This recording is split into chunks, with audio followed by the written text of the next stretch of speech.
한국, 후진국이잖아. 게다가 분단국가. 북한이 언제 쳐들어올지도 모르는데 제 입에서 이런 불평이 터져 나왔습니다. 한국 발령 소식을 듣는 순간 제 얼굴이 찡그려졌어요. 저는 상관을 향해 불만 가득한 시선을 보냈습니다. 손에 쥐고 있는 발령장을 내려다보며 깊은 한숨을 내쉬었죠. 머릿속은 온통 한국에 대한 부정적인 이미지로 가득했어요. 뉴스에서 봤던 북한과의 긴장관계, 인터넷에서 검색해본 낯선 문화, 그리고 무엇보다 영어가 통하지 않는 나라라는 생각이 저를 불안하게 만들었습니다. 옆에서 동료 피터의 반응은 정반대였습니다. 한국, 와, 드디어 K라이프를 경험할 수 있겠어. 피터는 환호성을 지르며 기쁨을 감추지 못했어요. 금발의 20대 후반 청년인 피터는 한국 문화의 열렬한 팬이었습니다. 그의 눈은 기대감으로 반짝였죠. 저는 제이크 밀러, 30대 초반의 미군 중사로 17살 때 아버지의 권유로 군에 입대했습니다. 아버지도 군인이셨고 할아버지도 군인이셨죠. 우리 가문은 3대째 군인 가문이었어요. 처음에는 단순히 가문의 전통을 이어가는 것이라 생각했지만 시간이 지나면서 군인으로서의 제 정체성에 자부심을 느끼게 되었습니다. 열심히 일하고 승진을 거듭하여 이제는 중사가 되었지만 해외 발령은 언제나 저에게 스트레스였어요. 특히 이번 한국 발령은 더욱 그랬습니다. 뭐가 그렇게 좋은 건지 모르겠네. 저는 무뚝뚝하게 말했어요. 피터의 과도한 기쁨이 이해되지 않았습니다. 그냥 또 다른 해외 근무지일 뿐이야. 우리 임무는 변함없잖아. 비행기 안에서도 저는 내내 인상을 쓰고 있었어요. 심지어 기내식으로 나온 비빔밥도 이게 뭐야? 라며 의심스러운 눈초리로 쳐다봤습니다. 하지만 한 입 먹어보고는 예상외로 맛있어서 놀랐어요. 이런 작은 경험 하나로 제 선입견이 조금씩 흔들리기 시작했습니다. 인천국제공항에 도착했을 때 저는 눈을 크게 떴어요. 상상했던 낙후된 시설과는 달리 제 눈앞에는 초현대적인 공항이 펼쳐져 있었습니다. 넓은 유리창과 깔끔한 디자인, 최첨단 시설들이 저를 반겼어요. 이게 후진국이라고? 저는 중얼거렸습니다. 입국 심사대에서는 영어를 유창하게 구사하는 직원들이 친절하게 안내했고 공항 곳곳에 설치된 디지털 안내판과 자동화 시스템은 미국의 어느 공항보다 발전된 모습이었어요. 저는 제가 가지고 있던 한국에 대한 첫 번째 편견이 깨지는 순간을 경험했습니다. 일주일 후 저는 경기도의 미군 기지에 완전히 정착했어요. 처음 맞이한 한국의 공기는 습하고 낯설게 느껴졌습니다. 기지로 향하는 길에 본 한글 간판들과 복잡한 도로, 그리고 빽빽이 들어선 고층 아파트를 보며 저는 제가 얼마나 이질적인 환경에 놓였는지 실감했어요. 부대 생활은 미국에서와 비슷했지만 훈련 방식이 달랐습니다. 한국군과의 합동훈련은 더 엄격했고 의사소통 문제로 저는 자주 좌절감을 느꼈어요. 왜 이렇게 복잡하게 해야 하는 거지? 저는 매일 투덜거렸습니다. 영어를 할 줄 아는 한국군 장교들도 있었지만 그들의 억양이 익숙지 않아 저는 종종 대화를 포기했죠. 훈련을 마치고 부대로 돌아오던 어느 날, 저는 기지 앞에 새로 생긴 작은 카페를 발견했습니다. 목이 말랐던 저는 무심코 카페 문을 열었어요. 따뜻한 커피 향기가 저를 반겼고 카운터 뒤에서 한 젊은 여성이 밝게 웃으며 인사했습니다. 어서 오세요. 그 목소리를 듣는 순간 저는 잠시 얼어붙었어요. 긴 흑발과 부드러운 미소를 가진 그녀는 수연이었습니다. 평소 거친 군인들과 어울리던 저에게 수연의 부드러운 목소리와 밝은 미소는 신선한 충격이었죠. 갑자기 가슴이 뛰는 것을 느끼며 저는 어색하게 미소를 지었습니다. 아, 네. 커피 한 잔 주세요. 아메리카노로 드릴까요?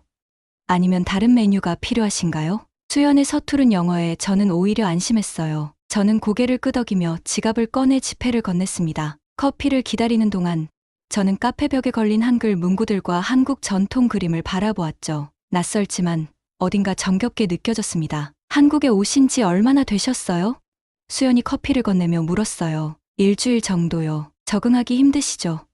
많은 미군들이 처음에는 그래요. 저는 그녀의 말에 약간 놀랐습니다. 이렇게 솔직하게 공감을 표현하는 사람은 오랜만이었어요. 저는 잠시 생각에 잠겼다가 대답했습니다. 네, 좀 그렇네요. 모든 게 다르니까요. 수연은 따뜻하게 웃었어요. 시간이 지나면 나아질 거예요. 한국은 처음에는 낯설지만 정이 많은 나라니까요. 저는 카페를 나오며 이상하게 기분이 좋아졌습니다. 부대로 돌아와 피터를 만났을 때 피터는 이미 한국 음식을 맛보고 온 후였어요. 여기 진짜 살기 좋지 않냐? 피터가 신이 나서 물었습니다. 음식도 맛있고 사람들도 친절하고 저는 평소라면 시큰둥하게 대답했겠지만 오늘은 달랐어요. 글쎄, 그런지도 모르겠네. 그날 밤 제이크는 침대에 누워 천장을 바라보며 수연의 미소를 떠올렸습니다. 그리고 갑자기 궁금해졌어요. 한국어로 인사는 어떻게 하지? 그는 스마트폰을 들어 검색을 시작했죠. 안녕하세요. 그는 작은 소리로 발음해 보았습니다. 그리고 자신도 모르게 한국 문화에 조금씩 관심을 갖기 시작했음을 느꼈어요. 다음 날부터 저는 틈만 나면 수연의 카페를 찾았습니다. 처음에는 그저 커피를 마시는 것이 목적이었지만 차츰 수연과 대화하는 시간이 늘어났어요. 그녀와 이야기할 때면 한국에 대한 부정적인 생각이 조금씩 희미해지는 것을 느꼈죠. 사실 한국어를 배워보고 싶어요. 어느 날 제가 용기를 내어 말했습니다. 수연의 눈이 반짝였어요. 정말요? 제가 도와드릴 수 있어요. 기초부터 천천히 시작하면 됩니다. 이렇게 저희의 만남은 자연스럽게 한국어 수업으로 발전했습니다. 저는 처음으로 한글 자음과 모음을 배우며 그 체계적인 구조에 감탄했어요. 한글이 세종대왕에 의해 창제되었다는 이야기를 들으며 저는 한국의 역사와 문화에 대한 호기심이 커져갔죠. 내가 여기 오래 있을지 모르겠지만 한글 정도는 배워두는 게 좋을 거야. 피터가 제 공부를 응원했어요. 나도 처음 왔을 때 한글 배우는데 몇 달 걸렸는데 넌 금방 할 수 있을 거야. 저는 피터의 말에 가볍게 웃었지만 속으로는 한국어를 마스터하겠다는 의지가 불타올랐습니다. 밤마다 수연에게 배운 단어들을 되새기며 저는 조금씩 한국 문화에 스며들고 있었어요. 한 달이 지나자 저는 간단한 한국어로 인사를 나눌 수 있게 되었습니다. 안녕하세요. 감사합니다. 죄송합니다와 같은 기본적인 표현들이 이제 제 일상 어휘가 되었죠. 부대 내 한국인 직원들과도 서툴지만 한국어로 대화를 시도했어요. 그들은 제 노력에 환하게 때로는 놀라움을 담아 웃어주었습니다. 어느 금요일 저녁 피터가 저를 불렀어요. 오늘 밤에 부대원들이 함께 술자리를 갖기로 했어. 넌 어때? 올래? 저는 잠시 망설였습니다. 미국에서도 저는 사교적인 모임을 좋아하지 않았죠. 하지만 피터의 진심 어린 초대와 함께 한국의 술자리 문화가 궁금해진 저는 결국 수락했어요. 저희가 도착한 곳은 종로에 있는 작은 술집이었습니다. 좁은 골목길을 지나 들어간 가게는 아늑하고 따뜻한 분위기였어요. 나무 테이블과 낮은 의자, 그리고 벽에 걸린 다양한 한국 전통 장식품들이 전통적인 분위기를 자아냈죠. 제가 피터와 함께 자리에 앉자 이미 와 있던 부대원들이 반갑게 맞아주었습니다. 테이블 위에는 소주, 맥주, 그리고 다양한 안주들이 가득했어요. 저는 어색하게 웃으며 자리에 앉았어요. 제게 소주 한 잔이 건네졌고 저는 주저하며 받아들었습니다. 건배. 모두가 외치며 잔을 부딪혔어요. 저는 처음 맛보는 소주의 강한 맛에 얼굴을 찡그렸습니다. 하지만 이상하게도 두 번째 잔부터는 그 맛이 괜찮게 느껴졌어요. 대화가 오가는 가운데 저는 한국의 술자리가 단순히 술을 마시는 것이 아니라 사람들 간의 유대를 강화하는 자리임을 깨달았습니다. 형, 한국은 이렇게 사람과 사람이 정을 나누는 곳이야. 그게 미국과 달라. 피터가 제 잔에 소주를 채우며 말했어요. 이 말에 저는 깊은 생각에 잠겼습니다. 미국에서는 각자의 삶이 독립적이고 개인주의적이었지만 한국에서는 모든 것이 관계를 중심으로 돌아가는 것 같았어요. 저는 이런 차이가 왜 처음에는 불편하게 느껴졌는지, 그리고 지금은 왜 점점 매력적으로 다가오는지 이해하기 시작했습니다. 술자리가 무르익을수록 저는 제 마음이 열리는 것을 느꼈어요. 저는 한국에 오기 전 제 편견들과 두려움에 대해 솔직하게 이야기했습니다. 부대원들은 공감하며 자신들도 비슷한 경험을 했다고 털어놓았죠. 나도 처음엔 그랬어. 존이라는 부대원이 말했습니다. 하지만 지금은 한국이 내 두 번째 고향 같아. 이곳 사람들의 따뜻함, 문화, 심지어 이 정신 나간 교통체증까지도 사랑해. 모두가 웃음을 터뜨렸어요. 저도 함께 웃으며 처음으로 한국에서의 삶이 생각보다 나쁘지 않을 수도 있다는 생각이 들었습니다. 밤이 깊어갈수록 대화는 더욱 진지해졌습니다. 부대원들은 한국에서의 경험, 사랑 이야기, 그리고 미래에 대한 꿈을 나누었어요. 저는 이런 깊은 대화가 낯설었지만 동시에 마음이 따뜻해지는 것을 느꼈죠. 술자리를 마치고 숙소로 돌아가는 길, 저는 한국의 밤거리에 놀라움을 금치 못했습니다. 밤 11시가 넘었는데도 거리는 여전히 활기차고 안전해 보였어요. 미국에서는 상상할 수 없는 광경이었죠. 이렇게 늦은 시간인데 사람들이 이렇게 많다니 믿기지 않네. 저는 감탄했습니다. 특히 여성들이 혼자 걸어다니는 모습이 신기해. 피터는 고개를 끄덕였어요. 한국은 세계에서 가장 안전한 나라 중 하나야. 저기 봐. 거리 곳곳에 CCTV가 설치되어 있어. 범죄율이 미국의 10분의 1도 안 돼. 저는 골목마다 설치된 감시 카메라를 새삼 눈여겨보았습니다. 그리고 길모퉁이마다 있는 24시간 운영하는 편의점들도 눈에 들어왔어요. 불이 환하게 켜진 편의점 안에서는 직원들이 친절하게 손님을 맞이하고 있었죠. 저 편의점들도 정말 신기해. 24시간 내내 문을 열고 뭐든지 다 살 수 있잖아. 심지어 술까지. 제가 말했습니다. 피터는 웃으며 대답했어요. 응. 그리고 은행 업무도 볼 수 있고 택배도 받을 수 있어. 우리 미국에선 상상도 못할 일이지. 편의점이라고 하지만 사실상 생활의 중심이야. 저는 고개를 끄덕이며 주변을 다시 한번 둘러보았습니다. 네온사인과 가게들의 불빛이 도시를 환하게 비추고 있었고 사람들은 천천히 그러나 목적지가 분명한 듯 걸어다녔어요. 저는 이 낯선 도시와 문화 속에서 점점 제 자리를 찾아가고 있다는 느낌이 들었습니다. 오늘 재미있었어? 피터가 물었어요. 저는 고개를 끄덕였습니다. 생각보다 훨씬 좋았어. 한국 사람들, 그들의 정이라는 게 정말 특별한 것 같아. 피터는 미소를 지었어요. 그게 바로 내가 한국을 사랑하는 이유야. 겉으로는 딱딱해 보여도 속은 따뜻하거든. 마치 한국의 전통 가옥 한옥 같아. 밖에서 보면 차갑고 딱딱해 보이지만 들어가면 따뜻하고 아늑하지. 저는 피터의 비유에 감탄했어요. 그리고 그날 밤 침대에 누워 천장을 바라보며 저는 처음으로 한국에서의 삶이 기대되기 시작했습니다. 수연의 얼굴이 다시 한번 제 마음속에 떠올랐고 저는 내일 어떤 한국어 표현을 배울지 생각하며 미소 지었어요. 시간이 흐르며 제 한국 생활은 점점 익숙해져 갔습니다. 수연과의 한국어 수업은 일주일에 3번으로 늘었고 제 한국어 실력도 눈에 띄게 향상되었어요. 이제 저는 간단한 대화를 나눌 수 있었고 한국어로 메뉴를 주문하거나 길을 묻는 것도 가능해졌습니다. 정말 빨리 늘고 있네요. 수연이 칭찬했어요. 외국인이 한국어를 배우기는 쉽지 않은데 제이크 씨는 정말 노력하시는 것 같아요. 저는 수연의 칭찬에 쑥스러운 미소를 지었습니다. 모두 당신 덕분이에요. 좋은 선생님이 있어서 가능한 거죠. 저희의 관계는 점점 수업을 넘어 더 깊은 우정으로 발전했어요. 수업이 끝난 후 저희는 종종 함께 저녁을 먹거나 서울의 다양한 명소를 방문했습니다. 수연은 저에게 경복궁, 인사동, 남산타워와 같은 서울의 유명 관광지를 소개했고 저는 그 모든 경험을 통해 한국의 역사와 문화에 더욱 매료되었죠. 어느 주말 수연이 저를 자신의 가족 모임에 초대했어요. 우리 가족이 시골에서 모이는데 같이 가보실래요?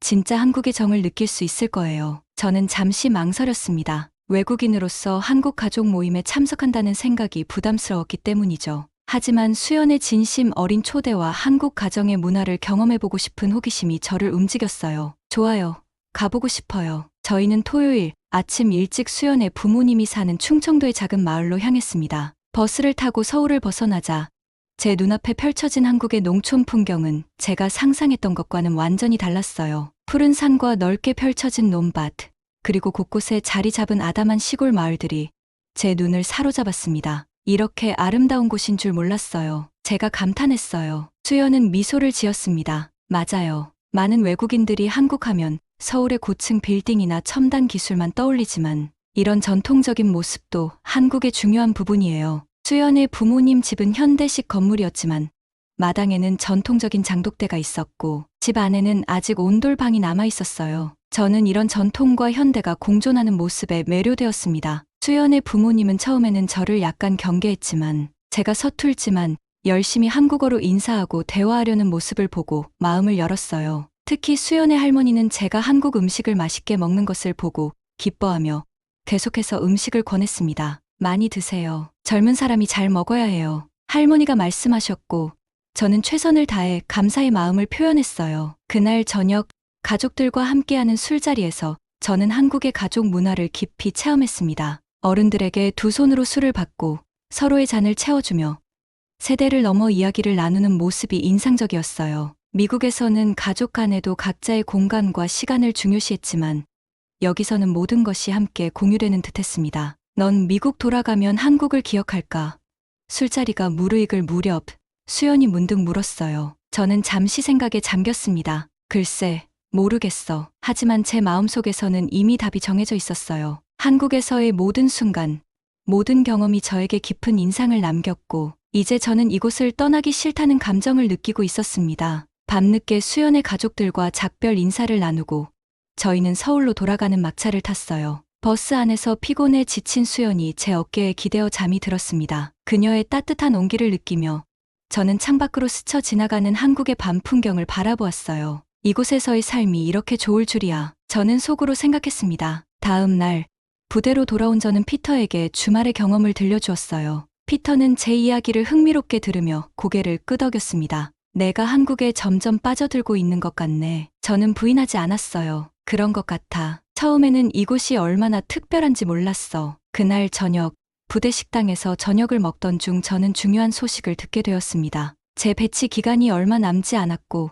곧 미국으로 돌아가야 한다는 소식이었어요. 다음 달에 귀국 명령이 내려질 거야. 부대장이 알려주었습니다. 필요한 서류 준비해두라고. 이 소식은 저에게 충격이었어요. 한국에서의 생활이 이제 막 익숙해지고 수연과의 관계도 깊어지는 시점에서 미국으로 돌아간다는 생각은 저를 무겁게 짓눌렀습니다. 그날 밤, 저는 잠을 이루지 못했어요. 창밖으로 보이는 한국의 밤하늘을 바라보며 저는 제 미래에 대해 깊이 고민했습니다. 미국으로 돌아가 군 생활을 계속할 것인지 아니면 한국에 남아 새로운 삶을 시작할 것인지, 그리고 결정적으로 부대원들 중 절반 이상이 미국 귀환을 거부했다는 소식을 듣게 되었어요. 이 소식은 저에게 큰 충격이었습니다. 나만 이런 생각한 게 아니었다고? 저는 믿기지 않는다는 듯이 중얼거렸습니다. 다음 날, 저는 피터를 찾아가 이 소식에 대해 물었어요. 피터는 고개를 끄덕이며 확인해 주었습니다. 맞아. 많은 사람들이 한국에 남기로 했어. 나도 그 중 한 명이고. 저는 놀랐습니다. 너도? 왜? 피터의 눈은 진지함으로 가득 찼어요. 이곳이 내 진짜 집 같아. 처음에는 단순히 한국 문화를 좋아해서 왔지만 지금은 이곳에서의 삶 자체가 좋아. 너도 남는 게 어때? 저는 깊은 고민에 빠졌습니다. 미국에는 제 가족과 친구들, 그리고 안정된 미래가 있었어요. 하지만 한국에는 새롭게 발견한 행복과 소속감, 그리고 수연이 있었습니다. 그날 밤, 저는 수연을 만나 제 상황을 설명했어요. 수연의 눈에는 슬픔이 어렸지만 그녀는 제 결정을 존중하겠다고 말했습니다. 무슨 선택을 하든 당신이 행복했으면 좋겠어요. 수연이 말했어요. 저는 그녀의 손을 꼭 잡았습니다. 아직 결정하지 않았어. 하지만 알아야 할 것 같아. 내가 여기 남는다면 우리 사이에 가능성이 있을까? 수연의 눈에 눈물이 고였습니다. 물론이죠. 당신이 떠나지 않기를 바라고 있었어요. 다음 날 아침, 저는 일찍 일어나 부대장을 찾아갔습니다. 제 마음은 이미 결정을 내린 상태였어요. 밤새 생각한 끝에 제가 진정으로 원하는 것이 무엇인지 깨달았기 때문입니다. 부대장님, 잠시 시간 좀 내주실 수 있을까요? 저는 조심스럽게 사무실 문을 두드렸습니다. 톰슨 부대장은 서류 더미 위로 고개를 들어 저를 바라보았어요. 밀러, 들어오게. 무슨 일인가? 저는 깊게 숨을 들이마신 후 제 의사를 전했습니다. 귀국 명령에 관해 이야기하고 싶습니다. 저 한국에 남고 싶습니다. 부대장의 눈썹이 살짝 올라갔지만 그는 완전히 놀란 것 같지는 않았어요. 자네도?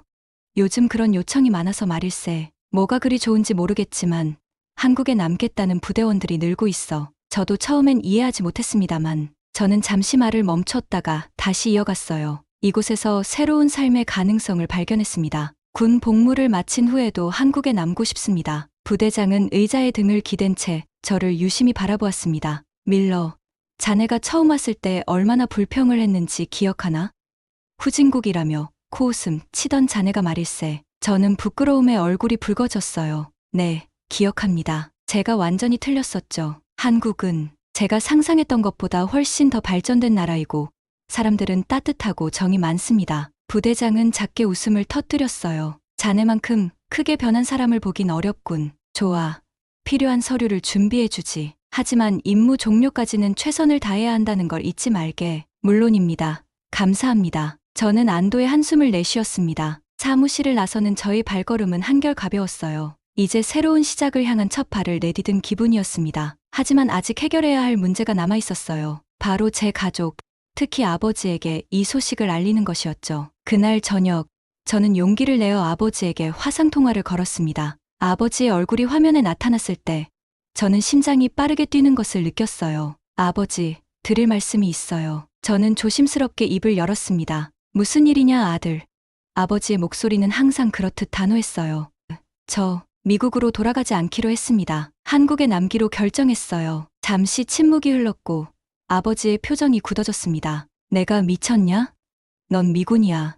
미국으로 돌아와야 한다. 아버지, 제 말씀 좀 들어보세요. 저는 최대한 차분하게 설명하려고 노력했어요. 군 복무는 정상적으로 마치고 그 후에 민간인으로 한국에 남을 계획입니다. 이미 많은 부대원들이 그렇게 하고 있어요. 하지만 왜? 내 고향, 내 가족은 여기 있잖아. 아버지의 목소리에는 분노와 함께 혼란이 섞여 있었습니다. 아버지, 난 이제 한국이 더 집처럼 느껴져요. 그리고 저는 잠시 망설이다가 용기를 내어 말했습니다. 수연이라는 사람도 있어요. 아버지의 눈이 커졌어요. 여자 때문에 그런 결정을 하는 건가? 단지 수연 때문만은 아닙니다. 저는 고개를 저었어요. 이곳에서 저는 새로운 삶의 의미를 찾았어요. 처음으로 진정한 소속감을 느꼈고 제가 이루고 싶은 것들이 있습니다. 아버지는 화상통화를 갑자기 끊었습니다. 저는 당황해서 다시 전화를 걸었지만 아무도 받지 않았어요. 걱정과 죄책감이 뒤섞인 채로 그날 밤을 보냈습니다. 일주일 후 부대 정문에서 갑작스러운 소식을 들었어요. 밀러 중사, 정문에 당신을 찾는 사람이 있습니다. 저는 영문을 모른 채 정문으로 향했고 그곳에서 믿기 힘든 광경을 목격했습니다. 30년간 군 생활을 한 제 아버지, 로버트 밀러 예비역 대령이 군복을 입은 채 서 있었어요. 아버지? 저는 충격의 말을 잇지 못했습니다. 아버지는 제 눈을 똑바로 쳐다보며 말했어요. 내 그런 중요한 결정을 전화로 들을 수는 없었다. 직접 와서 내 눈을 보고 확인하고 싶었다. 저는 할 말을 잃었습니다. 아버지가 이렇게까지 할 줄은 전혀 예상하지 못했어요. 아버지, 이렇게까지. 3대째 이어온 우리 가문의 군인 전통을 알고 있지. 내 할아버지는 전쟁에서 목숨을 바쳤고 나도 평생을 국가에 바쳤다. 그런데 너는 외국 여자 때문에 모든 것을 버리겠다는 거냐? 저는 주변의 시선이 느껴져 당황스러웠지만 아버지의 말에 깊은 상처를 받았어요. 아버지, 전 아무것도 버리지 않았습니다. 제 의무는 다했고 이제 제 삶을 선택하려는 것뿐입니다. 수연이 전부가 아니에요. 여기서 찾은 제 자신이 중요한 겁니다. 아버지의 얼굴이 붉어졌어요. 내가 찾은 자신, 내 정체성은 미국인이고 군인이야. 그걸 잊은 거냐? 순간 화가 치밀었지만 저는 깊게 숨을 들이마시고 침착하게 대응했습니다. 아버지, 저를 좀 따라와 주세요. 제가 보여드릴 게 있습니다. 저는 아버지를 수연의 카페로 안내했어요. 아버지는 불만스러운 표정이었지만 묵묵히 따라왔습니다. 카페에 도착하자 수연이 우리를 맞이했지만 그녀의 표정도 예상보다 경직되어 있었습니다. 안녕하세요, 제이크 씨. 수연은 아버지를 향해 가벼운 목례를 했어요. 이분이 아버님이신가요? 저는 아버지를 소개했지만 분위기는 어색했습니다. 아버지는 수연을 향해 딱딱한 표정을 지었고 수연 역시 그런 아버지의 태도에 불편함을 느끼는 듯했어요. 그녀는 차를 대접했지만 대화는 거의 없었습니다. 그래서 당신이 내 아들을 미국에서 멀어지게 한 여자군. 아버지가 갑자기 말을 꺼냈어요. 수연의 표정이 굳었습니다. 저는 제이크 씨에게 어떤 결정도 강요한 적 없습니다. 그의 선택은 그 자신의 것이에요. 긴장된 침묵이 흐르는 가운데 저는 어떻게든 상황을 중재하려 했지만 역부족이었어요. 아버지는 결국 자리를 박차고 일어났습니다. 난 호텔로 가겠다. 내일 다시 이야기하자. 아버지가 떠난 후 수연은 깊은 한숨을 내쉬었어요. 제이크 씨, 아버님이 정말 강한 분이시네요. 저를 정말 마음에 들어하지 않으신 것 같아요. 미안해요, 수연 씨. 아버지는 원래 고집이 세신 분이에요. 하지만 시간이 지나면 이해하실 거예요. 수연은 잠시 생각에 잠겼다가 말했습니다. 내일 아버님께 한국을 제대로 보여드리는 게 어떨까요? 우리 문화와 역사를 알게 되면 조금은 마음이 열리실지도 모르잖아요. 저는 감사한 마음으로 수연의 제안을 받아들였어요. 다음 날, 우리는 아버지를 모시고 서울 시내 관광을 시작했습니다. 처음에 아버지는 별로 관심이 없어 보였지만 경복궁에 도착했을 때 그의 표정이 조금씩 바뀌기 시작했어요. 이 궁전은 조선 왕조 시대에 지어진 것으로 600년의 역사를 가지고 있습니다. 수연이 유창한 영어로 설명했어요. 한국은 오랜 역사와 전통을 가진 나라랍니다. 아버지는 말없이 건축물을 살펴보았습니다. 그의 눈에 약간의 흥미가 엿보였어요. 다음으로 우리는 국립전쟁 기념관으로 향했습니다. 이곳에서 수연은 한국전쟁과 미군의 희생에 대해 깊은 존경심을 보이며 설명했어요. 우리 한국인들은 미국과 미군의 깊은 감사를 느끼고 있어요. 제 할아버지도 전쟁에 참전하셨거든요. 한국의 자유를 지키기 위해 목숨을 바친 미군 용사들을 우리는 결코 잊지 않아요. 이 말에 아버지의 표정이 조금 부드러워졌습니다. 특히 한국전 참전용사 기념비 앞에서는 잠시 묵념하는 모습도 보였어요. 점심으로 우리는 전통 한정식을 먹었습니다. 수연은 정성스럽게 아버지의 그릇에 음식을 담아드리며 한국의 식사 예절을 보여주었어요. 한국에서는 어른을 공경하는 것이 매우 중요합니다. 식사할 때도 어른이 먼저 수저를 들 때까지 기다리고 두 손으로 음식이나 술을 드리는 것이 예의예요. 아버지는 한국 음식의 맛에 놀란 듯했고 점차 수연과 대화를 나누기 시작했습니다. 당신 아버지도 군인이셨다고 들었는데 아버지가 물었어요. 수연은 고개를 끄덕였습니다. 네, 아버지는 한국군 장교셨어요. 지금은 은퇴하셨지만 여전히 군인 정신을 가지고 계세요. 그래서 제이크 씨의 직업과 책임감을 존중합니다. 이 말에 아버지는 약간 놀란 표정을 지었어요. 당신도 아들이 군대를 떠나는 걸 괜찮게 생각하나? 수연은 진지하게 대답했습니다. 제이크 씨는 자신의 의무를 다했고 이제 새로운 방식으로 세상에 기여하려고 해요. 그건 도망치는 게 아니라 성장하는 거라고 생각해요. 군인 정신은 단순히 군복을 입는 것만이 아니라 책임감과 헌신, 그리고 옳은 일을 위해 나서는 용기에 있다고 생각합니다. 아버지는 잠시 생각에 잠겼다가 천천히 고개를 끄덕였어요. 오후에는 남산타워로 향했고 서울의 전경을 바라보며 세 사람은 조금 더 편안한 대화를 나눴습니다. 해가 질 무렵 아버지의 표정은 아침과는 확연히 달라져 있었어요. 이곳은 내가 생각했던 것과는 다르구나. 아버지가 말했습니다. 너의 결정을 완전히 이해하지는 못하겠지만 이 나라가 왜 너에게 특별한지는 조금 알 것 같다. 그날 저녁 우리는 한강변 레스토랑에서 식사를 했어요. 분위기는 한결 부드러워졌고 아버지와 수연 사이에도 약간의 유대감이 형성되기 시작했습니다. 수연 씨, 오늘 이렇게 시간 내줘서 고마워요. 저는 감사의 마음을 전했습니다. 수연은 미소를 지었어요. 괜찮아요. 아버님은 제이크 씨를 정말 사랑하시는 분 같아요. 그래서 걱정하시는 거죠. 아버지는 그 말에 잠시 동요하는 표정을 보였습니다. 그래, 난 그저 내가 성급한 결정을 하는 건 아닌지 걱정했다. 3대째 이어온 우리 가문의 전통이. 그는 말을 멈추고 깊은 한숨을 내쉬었어요. 하지만 내가 진정으로 여기서 행복하다면 아버지, 저는 정말 행복해요. 그리고 당신의 아들이라는 사실은 변하지 않아요. 다만 제 방식으로 살아가려고 합니다. 다음 날 아침 아버지는 떠나기 전에 저에게 마지막 말을 건넸습니다. 내가 처음부터 격하게 반응한 것은 내가 나와 같은 삶을 살기를 바랐기 때문이다. 하지만 어쩌면 그건 내 욕심이었을지도 모르겠구나. 아버지, 행복하게 살아라, 아들아. 그리고 가끔 연락해라. 내 어머니도 걱정할 테니. 네, 아버지. 꼭 방문해 주세요. 한국에 더 많은 것들을 보여드리고 싶어요. 수연은 정중하게 인사를 건넸어요. 밀러 씨, 안전한 여행 되세요. 다음에 오시면 더 많은 곳을 보여드릴게요. 아버지는 수연을 향해 처음으로 부드러운 미소를 지었습니다. 다음에는 좀 더 나은 첫인상을 남길 수 있도록 노력하마.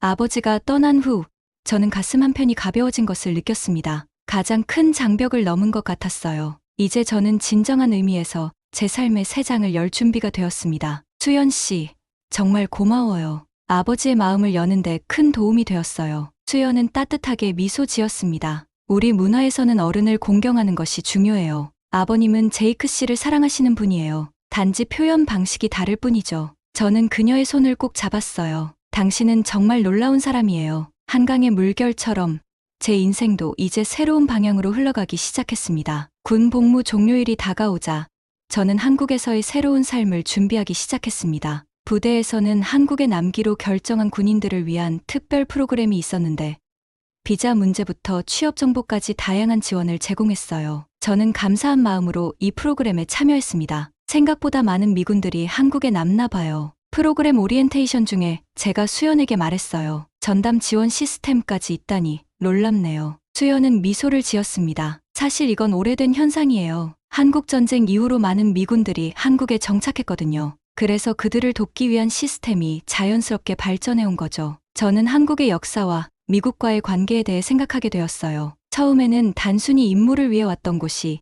이제는 제 삶의 새로운 터전이 되려 한다는 사실이 신기했습니다. 복무 마지막 날, 부대에서는 작별 파티가 열렸어요. 미국으로 돌아가는 동료들과 한국에 남기로 한 사람들이 모두 모여 서로의 앞날을 축복했습니다. 부대장도 참석해 짧은 연설을 했어요. 여러분들이 어디에 있든 우리는 항상 전우입니다. 각자의 길에서 행복과 성공을 찾길 바랍니다. 파티가 끝난 후 피터와 저는 부대 밖으로 나와 조용히 술 한 잔을 나눴어요. 밤하늘의 별을 바라보며 우리는 이제 군인이 아닌 민간인으로서 시작할 새로운 삶에 대해 이야기했습니다. 두렵지 않아? 피터가 물었어요. 모든 걸 뒤로하고 새로 시작한다는 게. 저는 잠시 생각에 잠겼습니다. 물론 두렵지. 하지만 더 설레는 것 같아. 이곳에서 내가 진정으로 원하는 삶을 살 수 있을 것 같아서. 나도 그래. 피터가 웃으며 말했어요. 그래서 결정했어. 서울에서 영어 학원을 열기로. 정말 저는 놀라움과 기쁨을 감추지 못했습니다. 나도 영어 강사로 일하려고 했는데 우리는 웃으며 잔을 부딪혔어요. 같은 꿈을 꾸고 있다는 사실이 우리에게 더 큰 용기를 주었습니다. 다음 날, 저는 마지막으로 군복을 입고 부대를 떠났습니다. 이제 자유로운 민간인으로서 한국에서의 삶이 시작되었어요. 수연은 강남에 있는 작은 원룸을 구하는 것을 도와주었고, 그곳이 제 새로운 보금자리가 되었습니다. 어때요? 마음에 드세요? 수연이 물었어요. 저는 작지만 아늑한 원룸을 둘러보았습니다. 창문 너머로 서울의 도심 풍경이 펼쳐져 있었어요. 완벽해요. 이제 정말 여기서 새 삶을 시작하는 것 같네요. 수연은 기쁜 미소를 지었습니다. 이제 진짜 한국인이 되어가고 있네요. 그 말에 저는 웃으며 답했어요. 아직 멀었죠. 하지만 열심히 노력할 거예요. 첫 주는 새로운 환경에 적응하는 데 바빴습니다. 외국인 등록증 발급부터 은행 계좌 개설, 휴대폰 계약까지 모든 것이 낯설었지만 수연의 도움과 제 늘어난 한국어 실력 덕분에 무사히 해결할 수 있었어요. 시간은 빠르게 흘러갔습니다. 한국에서의 새로운 삶을 시작한 지 1년이 지난 어느 날, 저는 한강공원 벤치에 앉아 서울의 야경을 바라보고 있었어요. 고층 빌딩들의 불빛이 강물에 반사되어 만든 풍경은 여전히 저를 매료시켰습니다. 뭘 그렇게 깊이 생각하고 있어요? 옆에 앉은 수연이 물었어요. 저는 미소를 지으며 그녀를 바라보았습니다. 처음 한국에 왔을 때 생각하고 있었어요. 제가 얼마나 오만하고 편협했는지. 처음 발령 소식을 들었을 때를 떠올렸어요. 후진국이잖아. 게다가 분단국가. 북한이 언제 쳐들어올지도 모르는데. 이런 생각으로 가득 찼던 저는 한국에 대해 아무것도 모르고 있었습니다. 인천공항에 처음 도착했을 때 제 생각이 얼마나 틀렸는지 깨달았어요. 최첨단 시설과 발전된 인프라가 제 고정관념을 무너뜨렸죠. 그리고 이제는 저는 주변을 둘러보며 말을 이었습니다. 이제는 이곳이 세계에서 가장 안전하고 편리하고 정이 많은 곳 중 하나라는 걸 알게 되었어요. 수연은 따뜻한 미소를 지었습니다. 많은 외국인들이 처음에는 한국을 잘 모르고 오지만 살면서 진짜 모습을 발견하게 되죠. 제이크 씨도 그랬네요. 이제 왜 많은 미군들이 한국에 와서 본국으로 돌아가지 않는지 완전히 이해가 돼요. 제가 말했어요. 한국은 겉으로 보이는 것보다 훨씬 더 많은 것을 가진 나라니까요. 사람들의 정, 서로 돕는 문화, 그리고 무엇보다 안전함과 편리함이 있잖아요. 저는 수연의 손을 부드럽게 잡았습니다. 그리고 무엇보다 당신이 있으니까요. 그녀의 눈에 미소가 번졌어요. 저희는 함께 한강의 야경을 바라보며 잠시 침묵을 지렸습니다. 내일 귀화 신청서를 제출하러 가요. 제가 갑자기 말했습니다. 이제 정말 한국인이 되고 싶어요. 수연은 놀란 듯 저를 바라보았어요. 정말요? 확실히 결정하신 거예요? 네, 확실해요. 저는 단호하게 대답했습니다. 이곳이 제 집이에요. 처음에는 단순히 근무지였지만 이제는 제 삶의 중심이 되었어요. 한국에서 당신과 함께 행복한 미래를 꿈꾸고 싶습니다. 수연의 눈에 눈물이 맺혔어요. 제이크 씨가 한국을 이렇게 사랑하게 될 줄은 몰랐어요. 정말 기뻐요. 우리는 서로를 바라보며 따뜻한 미소를 나누었습니다. 그 순간 제 마음속에는 확신이 가득했어요. 제가 한국에 남기로 한 선택은 제 인생에서 가장 현명한 결정 중 하나였습니다. 며칠 후 피터와 만났을 때 저는 제 결정을 알렸어요. 와, 드디어 결심했구나. 피터가 기쁘게 외쳤습니다. 축하해. 이제 정말 한국인이 되는 거네. 그래. 긴 여정이 될 테지만 이게 내가 원하는 삶이야. 제가 대답했어요. 피터는 잠시 생각에 잠기더니 말했습니다. 가끔 생각해봐. 우리가 처음 한국에 왔을 때 넌 얼마나 불평했었는지. 그런데 이제는 완전히 달라졌어. 우리는 함께 웃었어요. 세상에 대한 편견이 얼마나 위험한지 배웠어. 제가 말했습니다. 실제로 경험하기 전까지는 아무것도 판단할 수 없다는 걸 말이야. 맞아.